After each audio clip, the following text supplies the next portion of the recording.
This is a Stormtrooper, and this is a Lego Stormtrooper, and here's a Stormtrooper army. And today I will build all Star Wars armies in Lego. Army building is what got me into Lego Star Wars, and over the years I've been spending all my money on these minifigures, so let's build the first army. And at the end of this video, I will host a massive giveaway, so let's build these armies.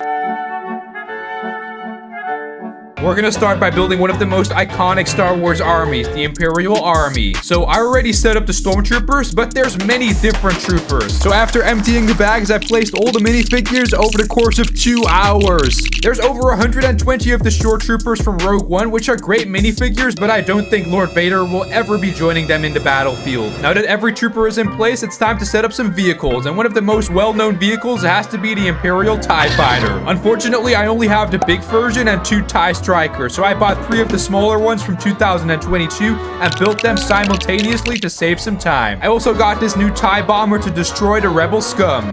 Beforehand, I also built many other sets like 4 Imperial hover tanks, 2 AT-STs and AT-AT, some of these shuttles, and even rebuilt the Death Star in less than 12 hours. And if this video gets 10,000 likes, I will drop it like Ned from Spider-Man. We also can't forget Darth Vader's castle, which I rebuilt since I got it a little while ago from my parents. My Imperial army looks great, but there's one thing missing. I always thought it was weird that Lego never made any flags for the armies from Star Wars, so I'll make them myself. Here's the Imperial flag, and I think it turned out great. It's even on an official Lego piece, so that's much better than just fake Lego. And if you were wondering where to get these flags, you can purchase them from brickleyofficial.com. There's a wide selection of flags from all the famous armies of Star Wars, such as the Rebellion, the Republic, the First Order, and many more iconic banners to add to your armies. So I recommend you check out my website, brickleyofficial.com, to get these banners. Now back to my Imperial army. It includes 551 minifigures and a good amount of vehicles. And I almost forgot to mention that my Grand Moff Tarkin minifigure is randomly beheaded, so I'll feature him in a different video.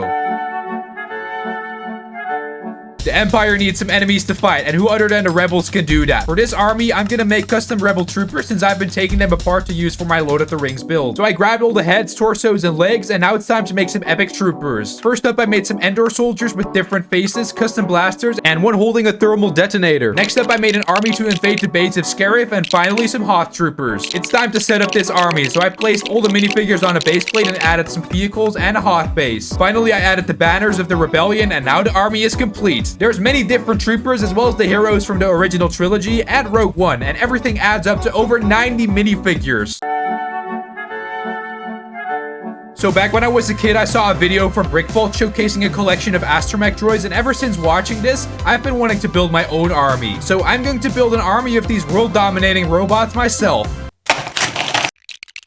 I've gotten many R2-D2s over the past years of collecting Lego Star Wars sets, as well as some other miscellaneous ones. Now this is a deadly army, but these aren't the droids you're looking for.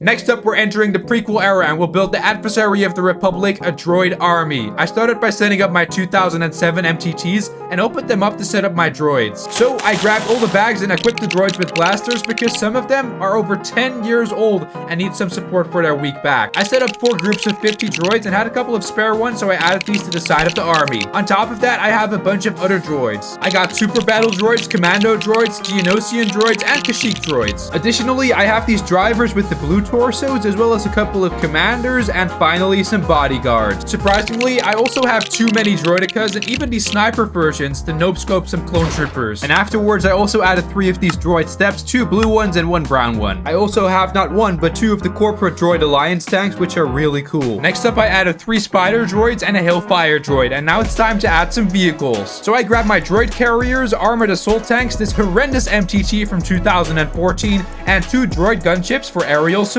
I also have some leaders of the Separatists, such as Count Dooku, Hoggle, Jango Fett, and this expensive Jango Fett worth $180. That's just insane. And finally, there's General Grievous, and for him, we need to add his speeder and the wheel bike, but it was partially destroyed, so I had to rebuild it. And that's my entire droid army of 280 minifigures, and now they're ready to take on some Naboo scum.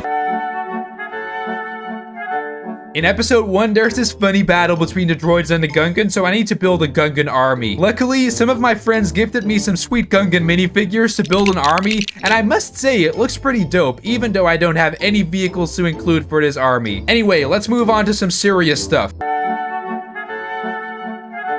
Another army I've always been wanting to build is a Mandalorian army, but I only have a few of these minifigures. So I went on a spending spree and got some Mandalorian battle packs, and only 2 of the packages arrived on time for this video. So I built the army and now it looks way better. I also have this Mandalorian starfighter, some banners, and now the army is complete.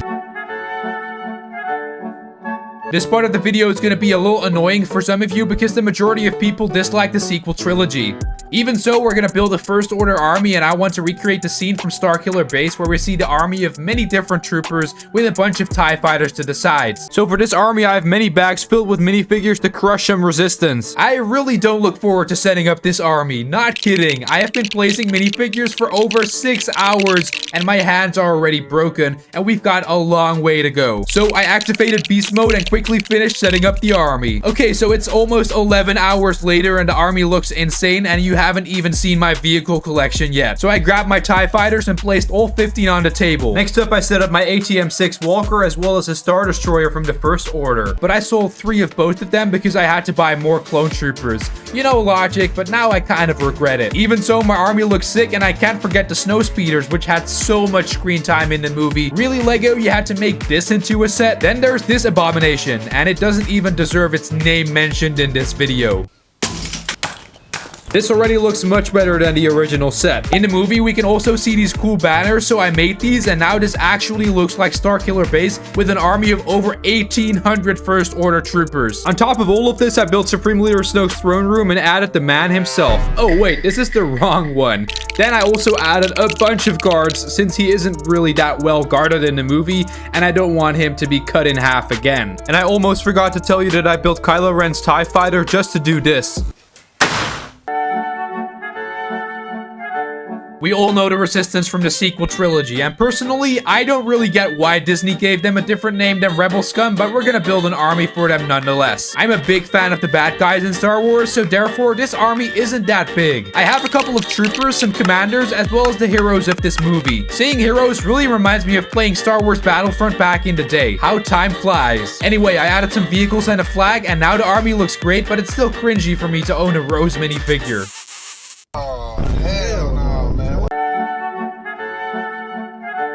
So for this army, we're gonna travel to Exegol because I have a plan to build our very own massive Final Order army with thousands of Star Destroyers and take over the galaxy. No, just kidding. I don't have that kind of money, but let's build this army. So first of all, I set up Emperor Palpatine, and then I grabbed all of my troopers and built a Final Order army with regular troopers and, strangely enough, more jet troopers. Lastly, I added this TIE Fighter, and I also have a life hack to get as many as in the movie. Step 1, buy a bag of nachos. Step 2, open the bag. Step 3, build a fleet of these TIE fighters. Yeah, sometimes I don't get the designs from Star Wars. Before we move on to my final and favorite army, we'll take a look at some honorable mentions. So in almost every Star Wars movie, we can see Jedi, and therefore we must build a Jedi army. So I set up all the Jedi I have, and I must say that all the lightsabers are so satisfying to look at. Next up, I built a Wookiee army with some Chewbacca minifigures and also a Jawa army, as well as some Tusken Raiders. And I almost forgot to mention that I have a bunch of these Senate Commando troopers. Finally, I built an Ewok army, and I definitely intend to grow this army in the next year. But let's move on to the moment you've all been waiting for.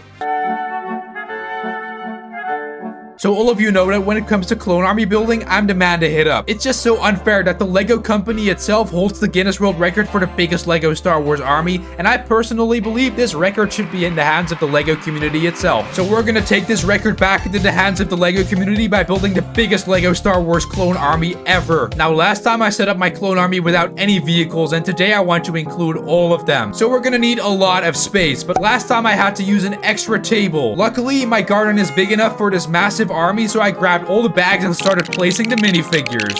Now that all the minifigures were placed on all of the base plates, I could finally set up the army. Then I started adding all the vehicles. There's a Republic gunship, clone turbo tanks, clone walkers, and even some speeders. The crazy thing is that these aren't even all the vehicles I own, because I have a massive bag filled with cannons from the 501st Battle Pack. Looking at this army now makes me think of 2020 when I only had around 150 clone troopers. There's a total of 2,430 clone troopers, which is mind-blowing. But this isn't even my entire entire army since I just discovered a bag of 27 clone troopers still laying in my room. So we have a total amount of 2,457 clone troopers, and together with all the YouTubers, there's over 7,000 clone troopers in the Grand Army of the Republic. So I hope you've enjoyed watching my addiction of buying too many plastic minifigures, but I feel a little bit selfish about spending so much money on this. Therefore, I'm giving one of you lucky people a Lego ATT worth $140. All you have to do to enter the giveaway is subscribe to Brickley on YouTube, follow me on Instagram, and join my Discord through the link in the description down below. I will announce the winner of this giveaway in my Discord server, so make sure you join. I guess in the meantime, I'm just gonna go and work on my next video, so I'll see you there.